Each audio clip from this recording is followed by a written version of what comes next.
एक জায়গায় তো ভেঙে ভেঙে দেয় না আমাদের তিনটে বন্ধ করে জানো একদম 30 মিনিটে বন্ধ করে ওইলা 30 মিনিট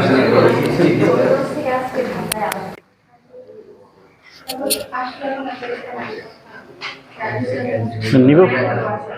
আচ্ছা, তোমার আগে চতুর্থ চ্যাপ্টারে আরো দুই একটা ম্যাথ আছে, আমাদের আজকে আধা ঘন্টা লাগবে চতুর্থ চ্যাপ্টারটা ফুল কমপ্লিট করে দিতে। দেন দেখো, আমি সিকিউ গুলা করাচ্ছি কেন, তোমাদের আলটিমেটলি আসবে হচ্ছে এই সিকিউ গুলাই। তো তোমাদের এই যে করাইতেছি কিন্তু তোমরা করতেছো না, ব্যাপারটা খুব খারাপ হইতেছে। তুমি বাসা থেকে গতদিন তুমি কি করছিলা বাসায় যে, আর কোথায় সত্যি পরীক্ষা নিবে কিন্তু শুক্রবারে পরীক্ষা পাঠতে হবে। তো গতদিন আমরা চক্রগতির ব্যাসার্ধ, টর্ক এগুলার ম্যাথ করছিলাম। ব্যাংকিং কোণ করে ব্যাংকিং কোণের ম্যাথ করবো আর কি, ম্যাথ করে নতুন চ্যাপ্টার ধরবো। আর একটা টপিকে তোমাদের দুই একটা ম্যাথ বাকি আছে, ওগুলো একটু দেখাই দিবেন। আচ্ছা, ব্যাংকিং কোণ না, আগে হচ্ছে তোমাদের আছে হচ্ছে এখানে কৌণিক গতিশক্তি। কৌণিক গতিশক্তি টপিকটার ম্যাথ তো করাই নাই, তাই না? দেখো, হ্যাঁ, কৌণিক গতিশক্তির সূত্রটা কি ছিল বলো তো সবাই?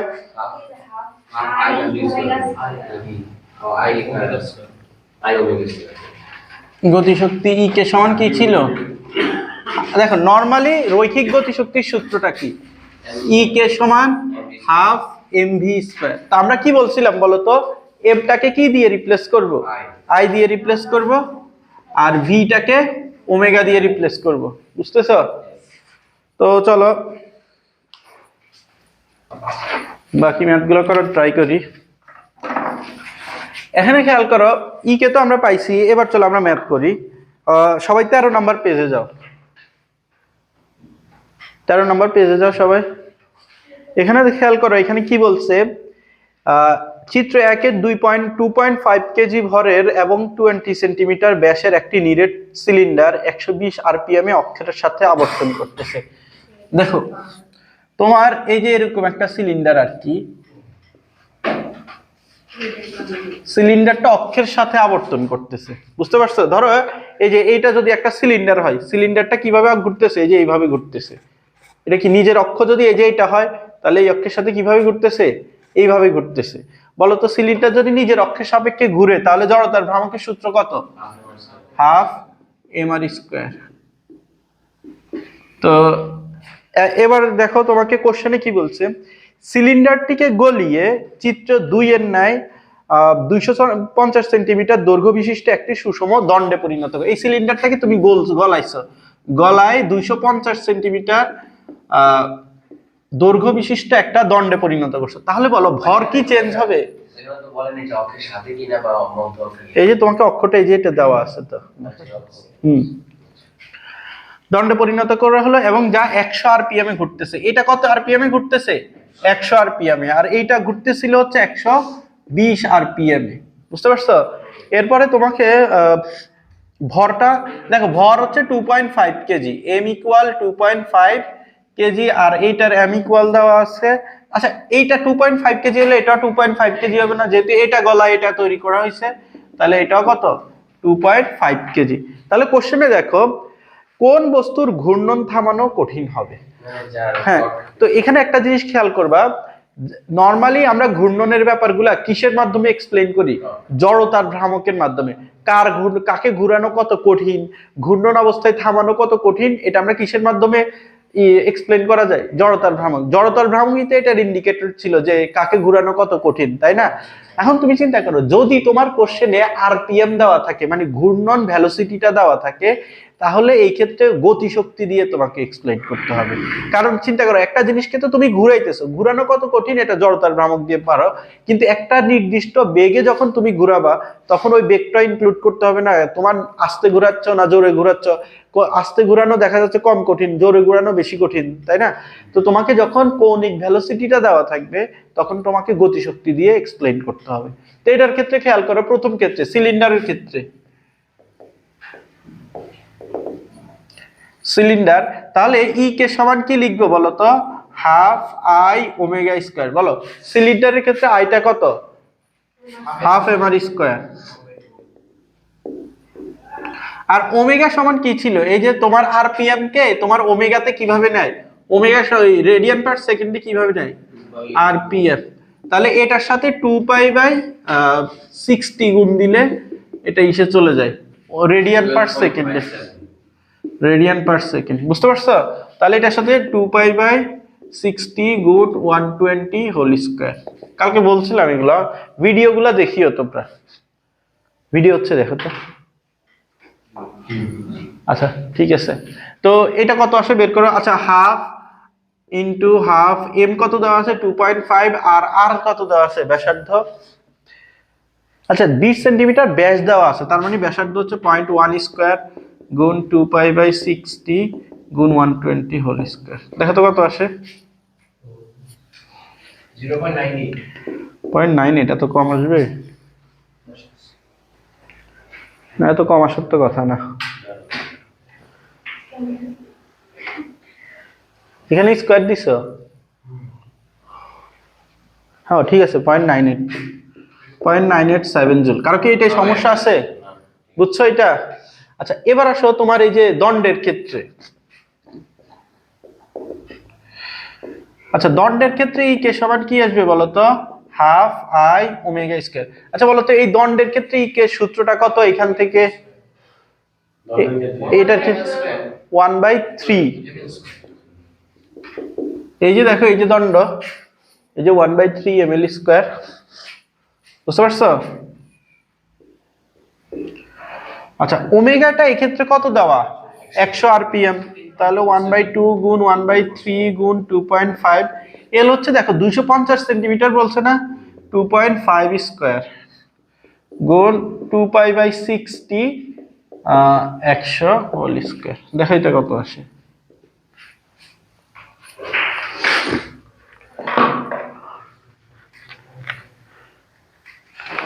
দেখো এই টপিক থেকে ভালোই কোশ্চেন আসে, তো এই টপিকটা ভালো মতো করবা।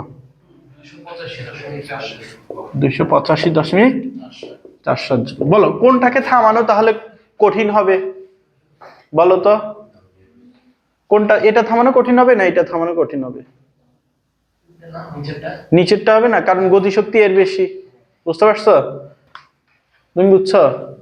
তুমি আপাতত তুলে নিয়ে যাও, আগের ভিডিওটা দেখিও, গতকালকের ভিডিওটা দেখবে, দেখে আজকের ভিডিওটা দেখবে, তাহলে ভালো বুঝবা। আজকে নতুন চ্যাপ্টার শুরু করলে ওইটা ভালোভাবে বোঝার ট্রাই করিও। এরপরের কোশ্চেনটা দেখো, বুঝবে এটা?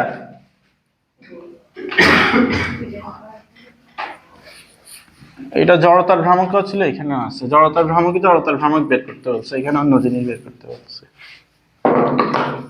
সেগুলো মুছে ফেললাম কেন?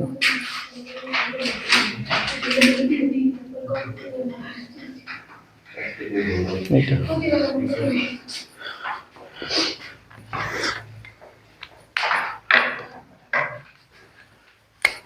আচ্ছা এই কোশ্চেনটা দেখো, এখানে কি বলছে, চিত্র 2 এর চাকতিটির ঘূর্ণন গতিশক্তি বের করতে বলছে। দেখো এদিকে তাকাও, গতিশক্তি বের করতে বলছে না তোমাকে, তাহলে গতিশক্তি ঘূর্ণন গতিশক্তি সূত্রটা কি হবে বলো তো, ঘূর্ণন গতিশক্তি হাফ আই ওমেগা স্কয়ার, তাই না? হ্যাঁ, এখন তোমার ক্ষেত্রে চিন্তা করো, চাকতির ক্ষেত্রে এদিকে তাকাও, চাকতির ক্ষেত্রে আই কয়টা হয়, এই যে এটা এই অ্যাক্সিসের সাপেক্ষে কত ছিল বলো তো, এই অ্যাক্সিসের সাপেক্ষে কত, হাফ এমআর স্কয়ার, আর এই অ্যাক্সিসের সাপেক্ষে কত, 1/4 এমআর স্কয়ার। আচ্ছা বলো তো কোশ্চেনে যেটা বলছে, কোশ্চেনে এটা এই অ্যাক্সিস বলছে না এই অ্যাক্সিস বলছে, কোশ্চেনটা একটু দেখো তো, এটা বলছে না? তাহলে খেয়াল করে এখানে ঘূর্ণন গতিশক্তি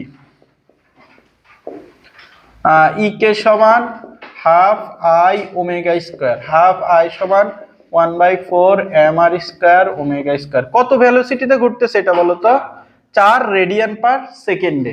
তাহলে এটা সরাসরি রেডিয়ান পার সেকেন্ডে দেওয়া আছে না?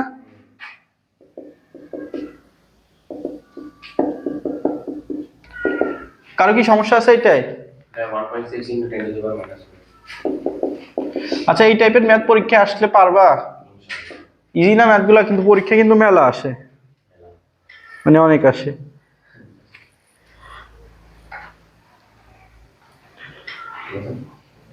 দেখো এরপরের ম্যাথগুলো তাহলে তোমরা বাসায় যে করবা, আমি কিন্তু পরীক্ষায় যে কোনোটা দিতে পারি, তো কোনটায় প্রবলেম হয় আমাকে বলি।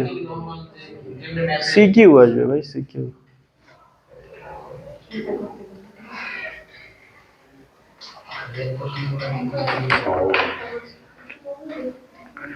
আচ্ছা তোমরা একটা কাজ করো, 15 নাম্বার পেজে যাও তো 4 নাম্বার কোশ্চেনটা একটু পড়ো। 15 নাম্বার পেজের 4 নাম্বার কোশ্চেন।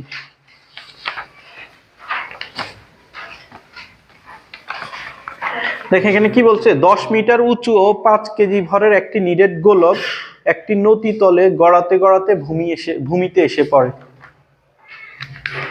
দেখো বলতেছি,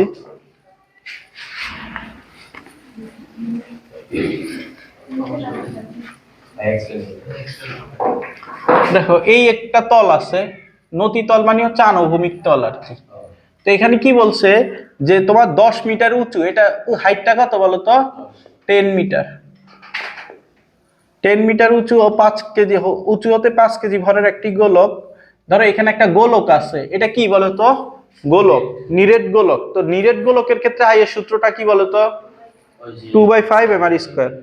আচ্ছা এটি নদী তল বরাবর গড়াতে গড়াতে নিচে এসে পড়ে, গোলকের ব্যাসার্ধ দেওয়া আছে, ভূমির সাথে আনত কোণ দেওয়া আছে। ভূমি স্পর্শ করার মুহূর্তে গোলকটির ভর কেন্দ্রের গতিশক্তি কৌণিক গতিশক্তির সমান হবে কিনা জানতে চাইছে। আচ্ছা ধরো একটু,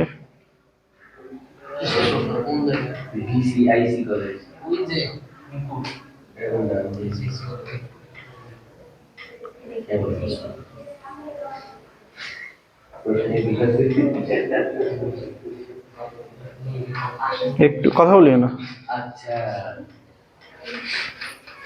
আচ্ছা সবাই একটু বোর্ডে দেখাও, দেখো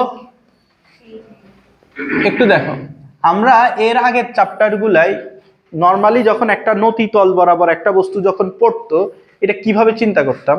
দেখো একটা নদী তল বরাবর যখন বস্তু পড়তো, আমরা ধরে নিতাম বস্তুতে এবার স্লাইড করে পড়তেছে, বুঝতেছো। আমাদের ওখানে যদি সার্কুলার জিনিসও থাকতো, ধরো সার্কুলার জিনিসটাকে ধরে নিতাম আমরা স্লাইড করে পড়তেছে। কিন্তু এখানে কি বলে দেওয়া আছে, এই গোলকটা তোমার গড়াইতে গড়াইতে পড়তেছে। ধরো এটা আমরা আগে করতাম কি, এইভাবে স্লাইড করে ব্যাপারটা পড়তেছিল, কিন্তু এইভাবে এবার কি কোশ্চেনে কি বলে দিছে, এটা এইভাবে গড়াতে গড়াতে পড়তেছে, বুঝতেছো। আচ্ছা যদি স্লাইড করে পড়ে, এটার মধ্যে শুধু শুধু কি থাকবে, একটা গতিশক্তি থাকবে, ই কে সমান হাফ mv স্কয়ার, এই গতিশক্তিটা থাকবে। যদি স্লাইড করে পড়ে এখান থেকে এখানে, এখান থেকে এখানে পড়লে একটা ভেলোসিটি থাকবে, তো স্লাইড করে পড়লে তার মধ্যে শুধু এই গতিশক্তিটা থাকবে। আর একটা জিনিস চিন্তা করো, সে যদি গড়াতে গড়াতে এইভাবে পড়ে, তাহলে তার মধ্যে গতিশক্তি থাকবে হচ্ছে দুইটা। দেখো একটা হচ্ছে এই যে ঘূর্ণনের কারণে তার একটা গতিশক্তি, ঘূর্ণন গতিশক্তি কত বলতো, ই কে সমান হাফ আই ওমেগা স্কয়ার। আরেকটা গতিশক্তি কি, এই যে এখান থেকে যে এখানে পড়ছে, এই যে ঘুরে ঘুরে তো এভাবে পড়তেছে, মানে স্লাইডের জন্য তার মধ্যে হাফ mv স্কয়ার পরিমাণ গতিশক্তি থাকবে, বুঝছো। তা আলটিমেটলি তোমাকে কোশ্চেনে বলছে যে এই দুইটা গতিশক্তি সমান হবে কিনা, ভরকেন্দ্রের গতিশক্তি বলছে না, এটা হচ্ছে ভরকেন্দ্রের গতিশক্তি, আর এটা হচ্ছে কি ঘূর্ণন গতিশক্তি, বুঝতে পারছো। কারো কি সমস্যা আছে, যখন স্লাইড করে পড়ে তখন তার মধ্যে গতিশক্তি হাফ mv স্কয়ার, যখন ঘুরে ঘুরে পড়তেছে তখন হাফ আই ওমেগা স্কয়ার। তা আমরা এতদিন যা ম্যাথ করছি সব এই সূত্রের জন্য করছি, এই সূত্রের জন্য কোনো ম্যাথ করি নাই। এখন যেহেতু আমাকে কোশ্চেনে বলে দিছে বস্তুটা ঘুরিয়ে ঘুরিয়ে পড়তেছে, তাই না, ঘুরে ঘুরে ঘুরে গড়াতে গড়াতে বলছে, তো গড়াতে গড়াতে মানে কি এইভাবে, বুঝতে পারছো। তো আমাদেরকে এইটাও কাউন্ট করতে হবে। তো খেয়াল করো এখানে ই কেটা আমরা একটু বের করার ট্রাই করি, এই ই কেটা, এই কেটা এটা তো আমরা বের করতে পারবো, এম কোশ্চেনে দেওয়া আছে, ভিটা বের করতে পারলেই এটা হয়ে গেছে। দেখো আই, আচ্ছা গোলকের ক্ষেত্রে আই এর সূত্র কি, 2/5 mr স্কয়ার, আর ওমেগা সমান কি বলতো, দেখো ভি সমান ওমেগা আর, এই সূত্রটা দেখছিলাম আমরা, তাহলে ওমেগা সমান কি ভি বাই আর, তাহলে V by R whole square. কারো কি এটা সমস্যা আছে, তাহলে খেয়াল করো এই 2 বাস 1/5 mr স্কয়ার গুণ V square by R square, তাহলে খেয়াল করো আর স্কয়ার কাটা 1/5 mv স্কয়ার। এটা কি বুঝছো। তো ঘূর্ণনের কারণে গতিশক্তি কত গোলকের ক্ষেত্রে 1/5 mv স্কয়ার, আর ওই যে ভরকেন্দ্রের কারণে কত হাফ অফ mv স্কয়ার। তো চলো এখানে আগে আমরা ভিটা বের করা লাগবে না, দেখো কোশ্চেনে কি কোথাও ভি দেওয়া আছে এখানে যখন বস্তুটা পড়ে? আচ্ছা তোমরা পরে তুলি, আগে একটু বুঝে নাও। এখানে কিন্তু ভিটা দেওয়া না, আমার ভি লাগবে কোন পয়েন্টের, এই পয়েন্টের ভিটা লাগবে কিনা বলো। তাহলে চলো এই ভিটা বের করি। এখন শক্তির নিত্যতা অনুসারে আমরা কি জানি, এই পয়েন্টের টোটাল এনার্জি আর এই পয়েন্টের টোটাল এনার্জি সমান হবে কিনা বলো। তাহলে এই পয়েন্টের টোটাল এনার্জি কি mgh, এর এর মধ্যে বিভব শক্তি ছাড়া আর কি কোনো শক্তি আছে? এ তো স্থির আছে। তাহলে বিভব শক্তির সূত্র কি mgh। আর এই পয়েন্টের টোটাল এনার্জি কত, এই যে এই শক্তি প্লাস এই শক্তিটা। দেখো এই পয়েন্টে তোমার দুইটা এনার্জি আছে, একটা হচ্ছে ওই যে গড়াই গড়াই পড়ার কারণে একটা বিভব গতিশক্তি, আবার তোমার এই যে স্লাইডিং করে পড়ার জন্য আরেকটা গতিশক্তি। তাহলে এই পয়েন্টে টোটাল গতিশক্তি কয়টা? দুইটা। একটা হচ্ছে এই যে এইটা। তাহলে এই পয়েন্টে তোমার টোটাল শক্তি mgh, আর এই পয়েন্টে টোটাল শক্তি এই যে এইটা আর এইটার যোগফল। সমস্যা আছে? তো খেয়াল করো আমরা কি লিখতে পারি, mgh equal half mv square plus 1/5 mv square লিখা যায় এটা। তাহলে mটা দুই সাইড থেকে বাদ যাবে, তাহলে g গুণ h ইকুয়াল হাফ, আচ্ছা v স্কয়ারটা কমন যায় না, v স্কয়ার 1/2 প্লাস 1/5, তাহলে g হচ্ছে 9.8, h দেওয়া আছে 10, v স্কয়ার, আর এটা তুমি ক্যালকুলেটর দিয়ে বের করিও। 7 না, হ্যাঁ 7/10। তাহলে v সমান কত আসছে, √9.8 গুণ 10 100/7। দেখো তো এটা কত আসে ভিটা।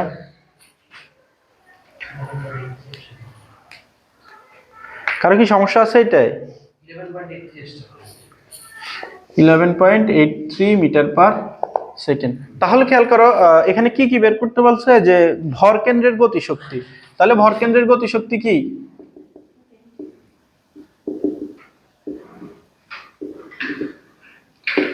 Half mv square. তাহলে হাফ m দেওয়া আছে কোশ্চেনে কত, 5 গুণ 11.83 স্কয়ার, আর ঘূর্ণন গতিশক্তি আছে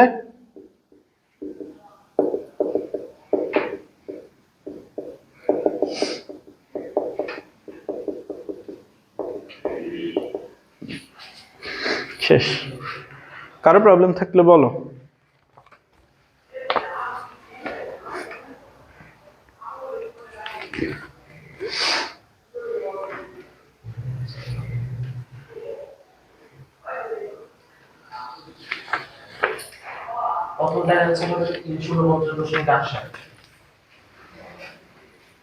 আচ্ছা 350 লেখা যায় তাই না, আর এটা লেখা যাচ্ছে 140, তাহলে দুইটা সমান না। সবাই বুঝছো? আচ্ছা এরপরে আসো কেন্দ্রমুখী বল ও সুতার টান, এই টপিকটা এটা বুঝবো।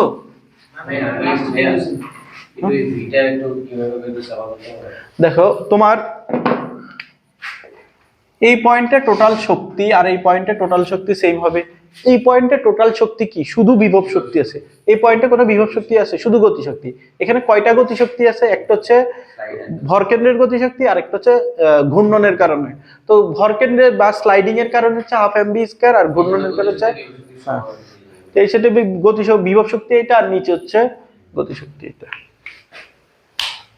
বুঝবো?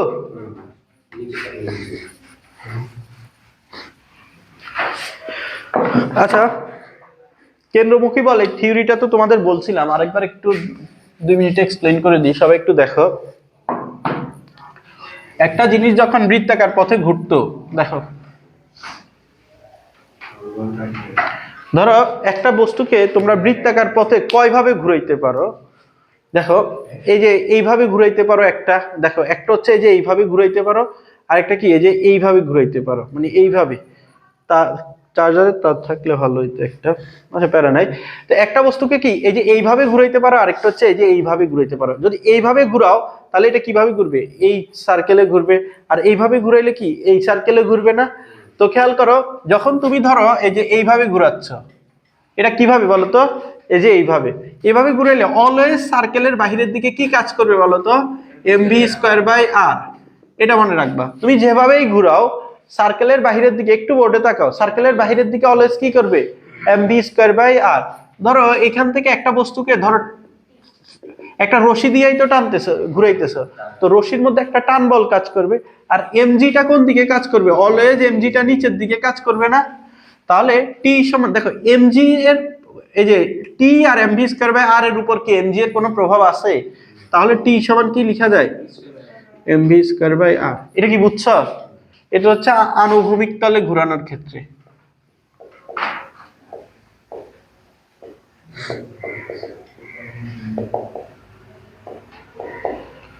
কারো কি সমস্যা আছে এটা? দেখো তুমি যখন একটা বস্তুকে আনুভূমিক তলে এইভাবে ঘুরাচ্ছ তখন বাহিরের দিকে কি এমভি স্কয়ার বাই আর, আর রশির টানটা কি টি, আর এমজিটা নিচের দিকে, তাহলে এমজি এর কোনো প্রভাব এখানে নাই। তাহলে টি সমান কি এমভি স্কয়ার বাই আর। বুঝছো এটা? এবার চলো উলম্ব তলে, বুঝবে এটা?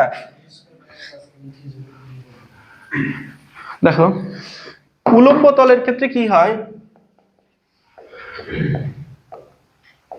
দেখো উলম্ব তলে তোমার টোটাল 5টা কেস আছে। আমি কেসগুলো সংক্ষেপে আলোচনা করে দিই। কেস 1, সবাই একটু বোর্ডে ভালো মতো তাকাও।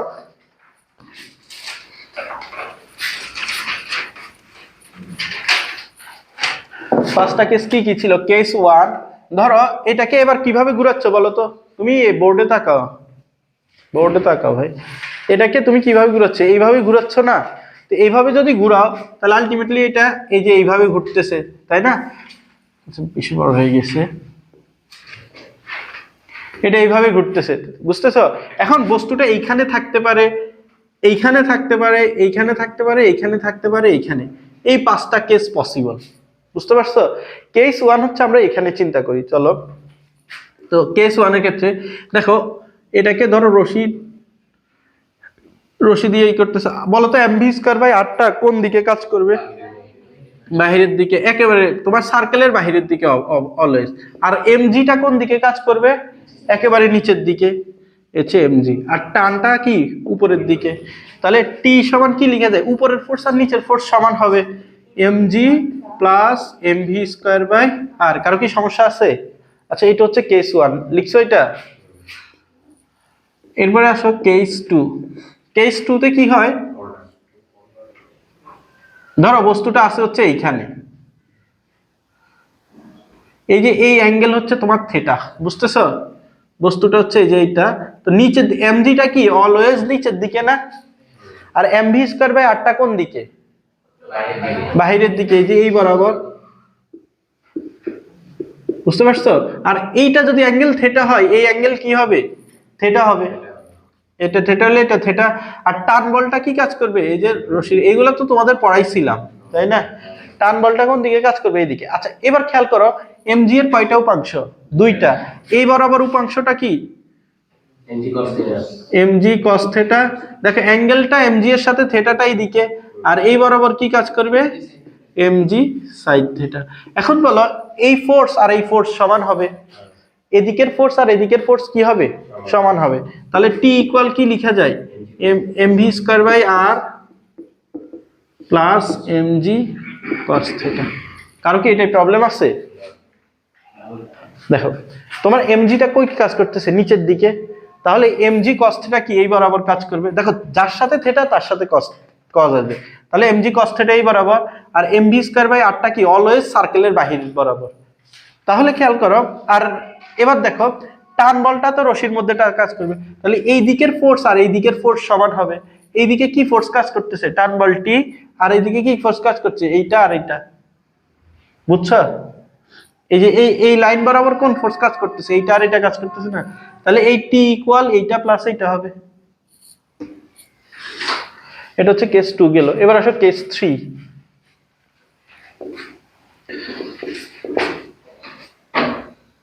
সবাই একটু বোর্ডে দেখো। কেস 3 হচ্ছে বস্তুটা এই যে এখানে আছে। আচ্ছা বলো তো টিটা কোন দিকে কাজ করবে?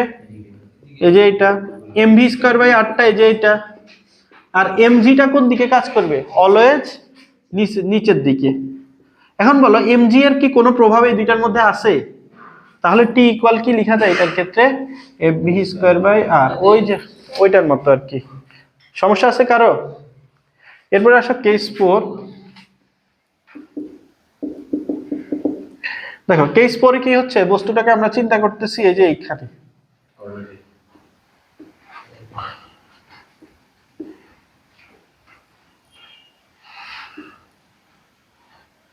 দেখো এবার বলো এমভি স্কয়ার বাই আরটা কোন দিকে কাজ করবে? বাহিরের দিকে। এবং এমজিটা কোন দিকে? নিচের দিকে। আর টিটা কোন দিকে? এদিকে। আচ্ছা এই অ্যাঙ্গেলটাকে থিটা ধরো, তাহলে এই অ্যাঙ্গেলটাও থিটা হবে না? এটা যদি থিটা হয় এটা থিটা হবে না, একান্তর কোণ। তাহলে এমজি এর উপাংশ কি? এটা হচ্ছে টি। আর খেয়াল করো এমজি এর একটা উপাংশ এই বরাবর কাজ করবে, এই বরাবর কি বলতো? MG cos theta. তাহলে এই বরাবর যে উপাংশ T plus MG cos theta আর বাহিরের উপাংশটা সমান হবে। তাহলে T plus MG cos theta equal MV square by R. তাহলে টি ইকুয়াল কি আসছে? MV square by R minus T, sorry MG cos theta. কারণ প্রবলেম আছে এটাই, বুঝতে পারছো? আচ্ছা এবার আসো তোমার ওই যে আরেকটা কেস আছে, কেস 5।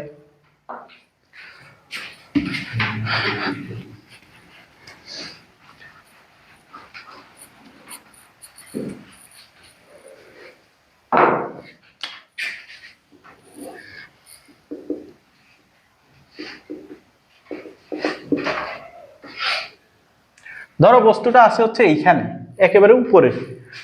উপরে যদি থাকে বলো তো এমভি স্কয়ার বাই আরটা কোন দিকে কাজ করবে? উপরের দিকে, একেবারে বাহিরের দিকে। আর টিটা কোন দিকে কাজ করবে? এইদিকে। আর এমজিটা কোন দিকে কাজ করবে? নিচে। তাহলে এখানে T plus MG equal MV square by R না? তাহলে টি ইকুয়াল কি আসলো? MV square R by R minus MG. কারো কি প্রবলেম আছে এটাই? একটা জিনিস খেয়াল করো, যখন বস্তুটা নিচে আসে, দেখো যখন নিচে আসে, এই যে এটার ক্ষেত্রে নিচে ছিল আর এই যে এটার ক্ষেত্রে নিচে ছিল, তখন এটা কি হচ্ছে? প্লাস হচ্ছে।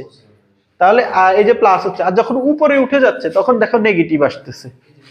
এমজি কষ্টটা কি কিসে যাচ্ছে? নেগেটিভে। কারো কি সমস্যা আছে এটাই? দেখো এই নিয়ে দুইবার পড়াইলাম, পড়া উচিত, পরীক্ষায় আসে, আমাদের সময় ডিউ এমসিকিউতে আসছিল এটা, বুঝলো?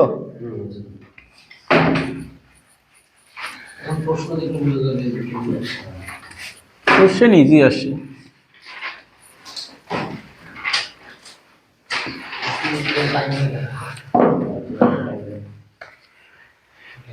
দেখো 200 গ্রাম ভরের একটি বস্তু 50 সেন্টিমিটার ব্যাসার্ধের উলম্ব বৃত্তাকার, একটা হচ্ছে, এটা হচ্ছে কি আনুভূমিক, আর এটা হচ্ছে কি বলতো? উলম্ব বৃত্তাকার পথে 20 মিটার পার সেকেন্ড দ্রুতিতে ঘোরানো হচ্ছে। ভেলোসিটি কত দেওয়া? 20 মিটার পার সেকেন্ড, যেখানে অভিকর্ষ ত্বরণের মান 9.8 মিটার পার সেকেন্ড স্কয়ার। আচ্ছা ঘূর্ণনরত বস্তুর উপর কেন্দ্রমুখী বল বের করতে বলছে। কেন্দ্রমুখী বলের সূত্র কি? F সমান mv স্কয়ার বাই r।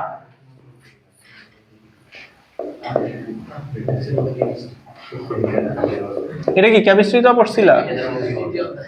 তাহলে এইটা মেইনলি ফিজিক্সে পড়া।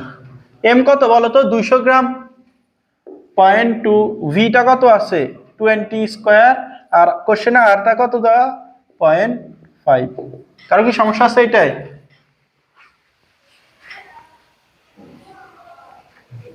দেখো তো বের করো তো এটা। 160 নিউটন। সবাই বুঝছো এটা? আচ্ছা এবার আসো ঘ। ঘূর্ণনরত বস্তুর সর্বনিম্ন অবস্থানে সুতার টান এবং সর্বোচ্চ অবস্থানে সুতার টান। আচ্ছা এখানে দেখো কোশ্চেনে কি বলছে, এই যে আমাকে ঘূর্ণনরত বস্তুটার সর্বনিম্ন অবস্থানে সুতার টান হচ্ছে সর্বোচ্চ এবং সর্বোচ্চ অবস্থানে সুতার টান সর্বনিম্ন, এটা দেখাইতে বলছে। তো খেয়াল করো এই অবস্থানের ক্ষেত্রে কি হবে, চলো বের করি। দেখো এগুলা সূত্র মুখস্থ করবা না কখনো, সূত্রগুলা নিজে নিজে বানায় দিবা। দেখো সুতার টানটা কোন দিকে? এই দিকে। এমজিটা কোন দিকে কাজ করবে? এই দিকে। আর এমভি স্কয়ার বাই আরটাও কোন দিকে? নিচের দিকে। এটা কি বুঝছো? হ্যাঁ। T equal MV square by R plus MG, এটা হচ্ছে সর্বনিম্ন অবস্থানে, তাই না?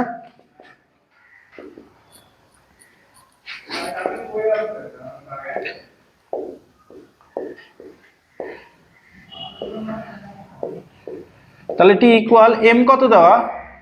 0.2 আর ভি দেওয়া আছে 20 স্কয়ার বাই আর হচ্ছে 0.5 প্লাস এম হচ্ছে 0.2 গুণ 9.8। কারো কি এটাই প্রবলেম আছে? এবার আসো সর্বোচ্চ অবস্থানের ক্ষেত্রে। দেখো এদিকে তাকাও, সর্বোচ্চ অবস্থানের ক্ষেত্রে তুমি বলো এমভি স্কয়ার বাই আরটা কোন দিকে কাজ করবে? হ্যাঁ, টিটা কোন দিকে কাজ করবে? আর এমজিটা নিচের দিকে। তাহলে এখানে উপরের ফোর্স নিচের ফোর্স সমান, তাহলে T plus MG equal MV square by R. তাহলে টি ইকুয়াল কি হবে? এটা হচ্ছে সর্বোচ্চ, MV square by R minus MG.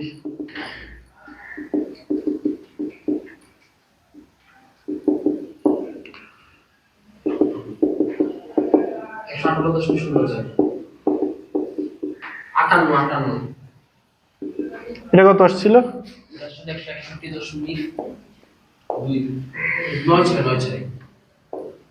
কারো কি সমস্যা আছে?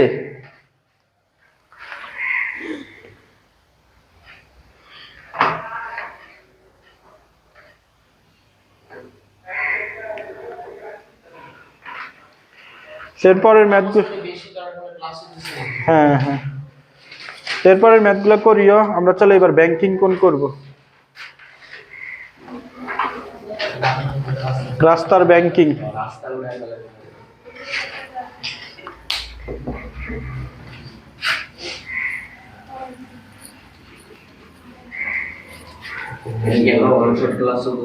হ্যাঁ হ্যাঁ, শেষ, এখনই শেষ, লাস্ট টপিক।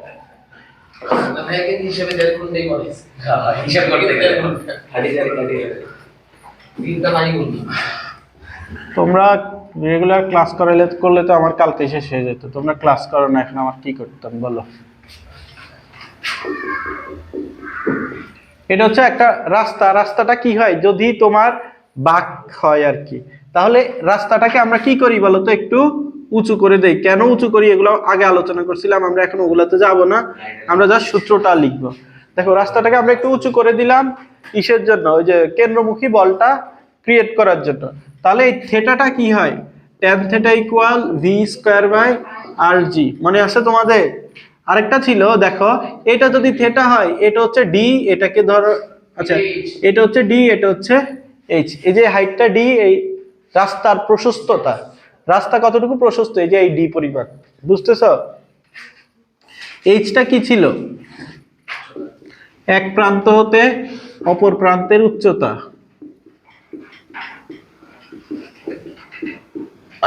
আর ডিটা কি ছিল? রাস্তার প্রশস্ততা। তাহলে আমার সূত্রটা কি ছিল? Sine theta equal H by D. কারো কি সমস্যা আছে এটাই? হ্যাঁ দেখো, সাইন থেটা সমান কি? লম্ব ভাগ ত্রিভুজ না? দুই ভাবে বের করা যায়। এইটা হচ্ছে সূত্র। এবার চলো আমরা ম্যাথ করি।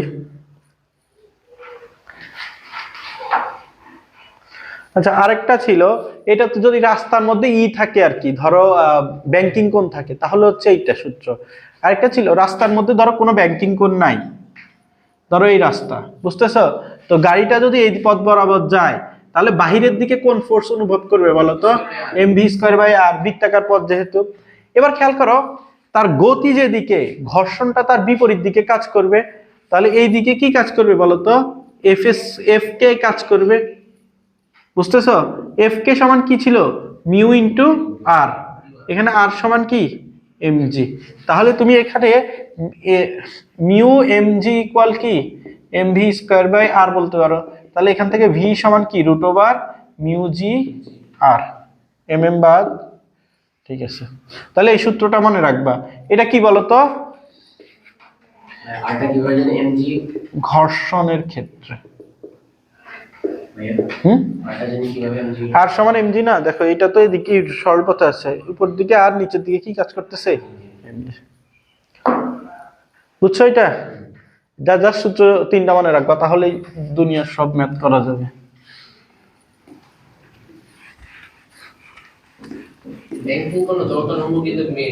হ্যাঁ হ্যাঁ হ্যাঁ, ব্যাংকিং কোণ থেকে তোমাদের কোশ্চেন আসবে, বুঝতেছ? তো তোমরা দেখো প্রথম কোশ্চেনটা দেখো। আমি বলি জড়তার ভ্রামক করাইছি না, ওইটা থেকে ওইটা ভালো মতো পড়বা, ব্যাংকিং কোণটা ভালো মতো পড়বা, এরপরে টপিক গুলা পড়বা, বুঝতেছো? মানে এই দুইটা হচ্ছে তোমার প্রাইম টপিক, মেইন টপিক। মানে গত দিনের যে ভিডিও আর আজকের ভিডিওটা একটু ভালো মতো দেখলেই দেখবা কি এই চ্যাপ্টার থেকে কোশ্চেনটা পারতেছো, বুঝতে পারছো?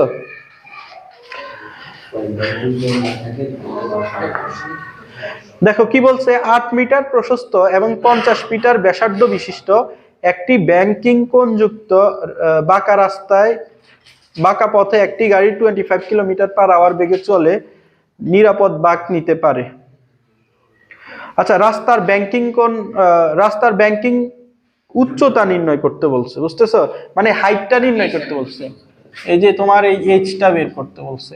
আচ্ছা, এইচ বের করার জন্য তোমার থেটাটা বের করতে হবে না? তাহলে তোমাকে আগে কি করতে হবে?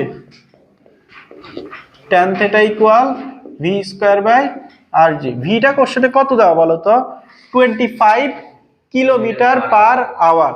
আচ্ছা, কিলোমিটার/আওয়ার কে মিটার/সেকেন্ডে কিভাবে দেয় বলো তো? 3.6 দিয়ে ভাগ দিয়ে। বুঝছো এটা? আর আরটা কত কোশ্চেনে? 50 গুণ 9.8। তাহলে থেটাটা বের করো তো এখান থেকে। তুমি কি বুঝছো? এদিকে তাকাও। তুমি বুঝছো? দেখো, এই সূত্র তো জানি, tan theta equal V square by G. ভিটা কোশ্চেনে দা কত দেওয়া? 25 দেওয়া, তাই না? কত? এটা কি বুঝতে পারছো? কোশ্চেনে এগুলা দেওয়া আছে। এবার আসো, তোমাকে থেটাটা বের করতে বলছে না? আচ্ছা, রাস্তার প্রশস্ততা দেওয়া আছে, 8 মিটার প্রশস্ত রাস্তা। সবাই এদিকে দেখো, এটা কত দেওয়া আছে? 8 মিটার, তাই না? বুঝতে পারছো? তাহলে এবার কি বসাবো? তোমাকে এইচ সমান কত এটা বের করতে বলছে। তাহলে sin থিটা সমান h/8। তাহলে h এর ভ্যালু কত? 8 sin থিটা। তাহলে 8 sin 5.63 কত দাও? 0.784 মিটার। তাহলে রাস্তার হাইটটা কত? 0.784 মিটার। আচ্ছা দেখো, বলছে ঘটা দেখো, রাস্তাটি ব্যাংকিং কোণ বিহীন হলে নিরাপদে বাঁক নিতে পারবে কিনা জিজ্ঞেস করছে। তুমি ঘ দেখো, রাস্তায় যদি ব্যাংকিং কোণ না থাকে তাহলে ভি এর সূত্রটা কি? ভি সমান √μ/g/r না? এই কথা। তাহলে মিউটা কোশ্চেনের কত দেওয়া? 0.5 গুণ 9.8 গুণ 50 কত দেওয়া? কত হয় এটা দেখো তো? 50 মিটার ব্যাসার্ধ।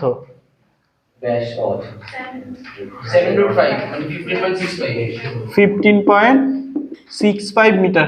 তার মানে এখানে একটা জিনিস খেয়াল করো, কেউ যদি 15.65 মিটার/সেকেন্ডে বাঁক নেয় তাহলে সে নিরাপদে বাঁক নিতে পারবে। বুঝতে পারছো? কত মিটার/সেকেন্ডে? 15 মিটার/সেকেন্ডে যদি বাঁক নেয় সে নিরাপদে বাঁক নিতে পারবে। সে নিচে কত? 25 কিলোমিটার/আওয়ারে বাঁক নিছে না?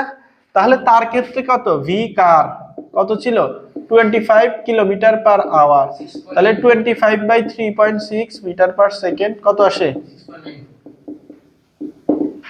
বুঝতে পারছো? তার মানে সে নিরাপদে বাঁক নিতে পারবে।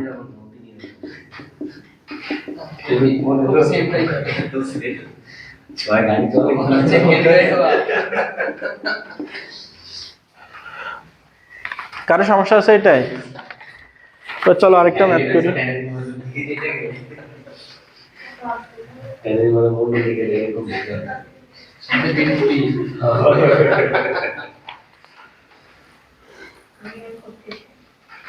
তোমরা 20 নাম্বার পেজে যাও তো।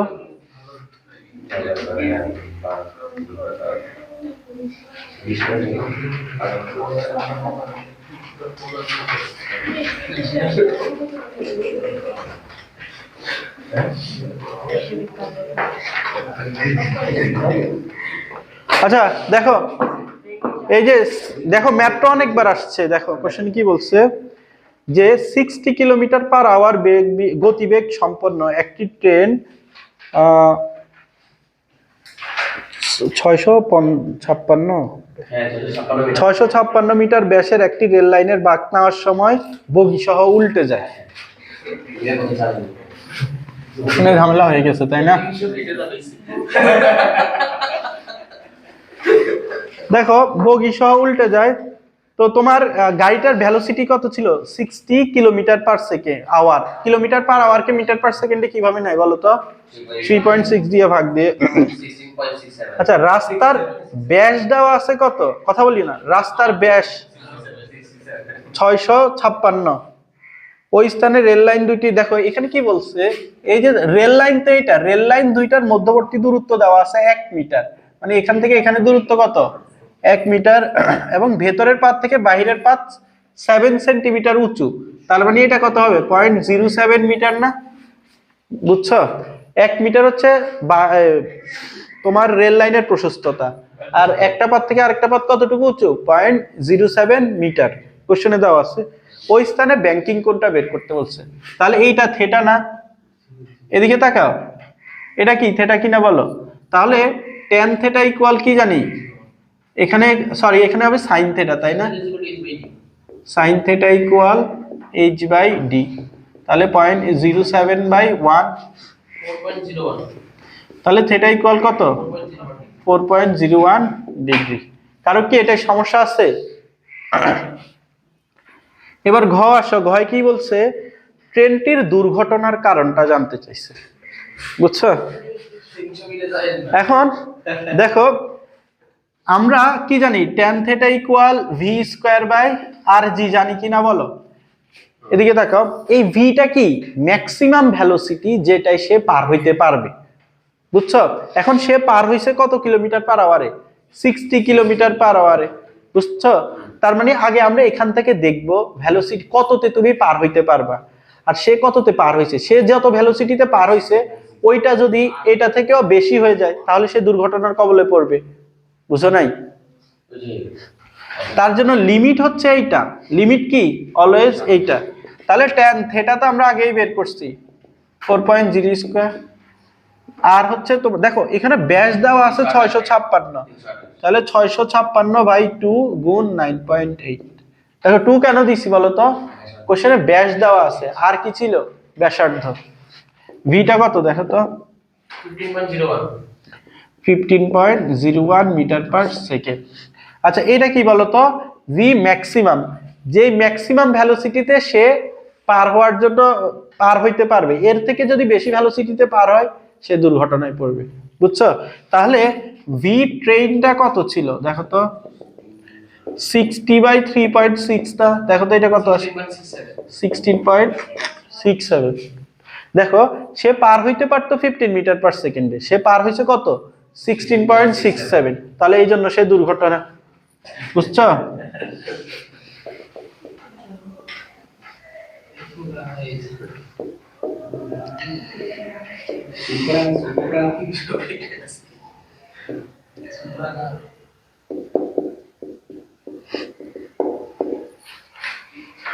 আচ্ছা, তো আমি তোমাদেরকে এই টপিক থেকে আর ম্যাথ করাইতেছি না, তো তোমরা ম্যাথগুলা করবা।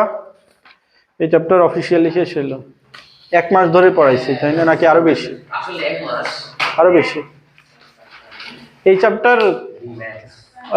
আমি সেকেন্ড ইয়ারের স্টুডেন্ট, একটা স্টুডেন্টকে পড়াই, ও বলতেছিল ভাই এই চ্যাপ্টার আমাকে, আমি যে স্যারের কাছে পড়ছিলাম আমাকে 3 মাস ধরে পড়াইছে। এখন 3 মাস ধরে এই চ্যাপ্টারে কি পড়াইছে? আমরা যতটুকু পড়াইছি এর থেকে বেশি কিছু তো আর পড়ানো পসিবল না। আমরা অ্যাডমিশনের কোশ্চেন শেষ করছি, এইচএসসির বোর্ড কোশ্চেন শেষ করছি, থিওরি সব শেষ করছি, এর থেকে তো আর বেশি কিছু পড়ানো পসিবল না। হ্যাঁ